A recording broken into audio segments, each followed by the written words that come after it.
What's up? Welcome to another episode of Black in the Maritimes. This is the first one of 2019. We're going to be changing things a little bit this year. We're going to do maybe daily to weekly content, more shorter. And we're still going to do the podcast, the full hour, 45, 30 minutes. But we'll also be doing small PSAs for people to indulge in our content. Now, this year, this is the first one of the year. And we're going to be talking about the R. Kelly documentary, Surviving R. Kelly. If you haven't watched it, it's on Lifetime Television in America. I don't know exactly if it's ever will be aired in Canada. I don't know if, because we have Lifetime, but the Canadian version. So I'm not 100% sure if that's going to be aired. So we're going to see. But you can see it online. I mean, you could watch it on YouTube. Certain places online, you can watch it. Again, I don't know where is it going to be put in Canada. I'm not exactly sure. Or if it's ever going to be aired in Canadian television. So who knows. But if you have watched it, it's about all the victims coming forward from R. Kelly. R. Kelly is a famous R&B singer. He was popular in the 90s and 2000s by songs like Ignition, Your Body's Calling Me, Bump and Grind. He done an album with Jay-Z. He collaborated with people with Whitney Houston, Madonna, Celine Dion, you name it. Now, he's been heavily criticized and charged, even in court, for being a pedophile and having, a very, very famous sex tapes where allegedly he is even peeing on a underage woman. Now, he eventually was found not guilty of the charges. However, there's enough evidence that proves that he is guilty, and there's several witnesses saying that they had sexual relationships with R. Kelly while they were underage. Now, one of the things that kind of shocked me in this documentary was two things.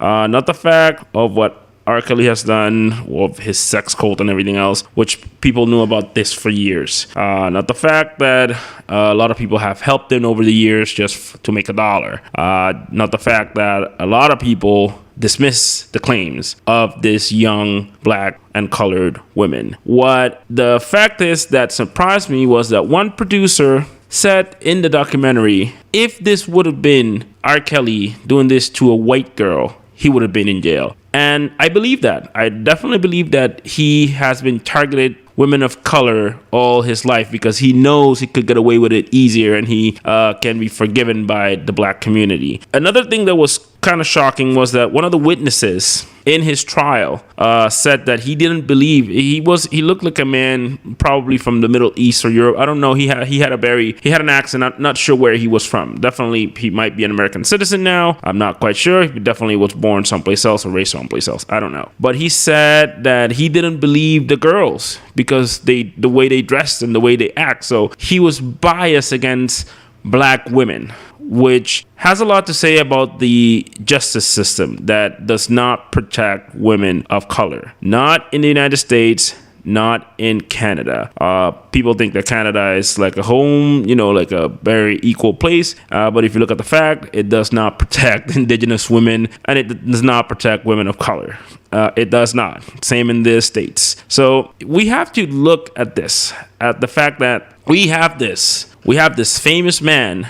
And he's not the first one to get away with this, because believe me, there has been a lot of celebrities they're not black that have been, getting away with pedophilia for decades. He's not the first one. He's not going to be the last one. However, what we look at the system that judges this, the system judges this not based on fact, but based on the color of your skin. Because again, if you look at this documentary, if you hear what this man says, this is a rich producer, this is a rich man, and he says, if it would have been a white girl, he would have been in jail. And I don't doubt it. If you look at Jared Fogle, for example, the Subway guy, very famous guy, went rich, he molested girls. They were white girls and other girls, and he has serving now 15 years in jail. And again, we can see the Harvey Weinstein case. He molested Louis C.K. But that doesn't happen when it's a bunch of black girls or a bunch of Latino girls or a bunch of indigenous girls. That does not happen when the majority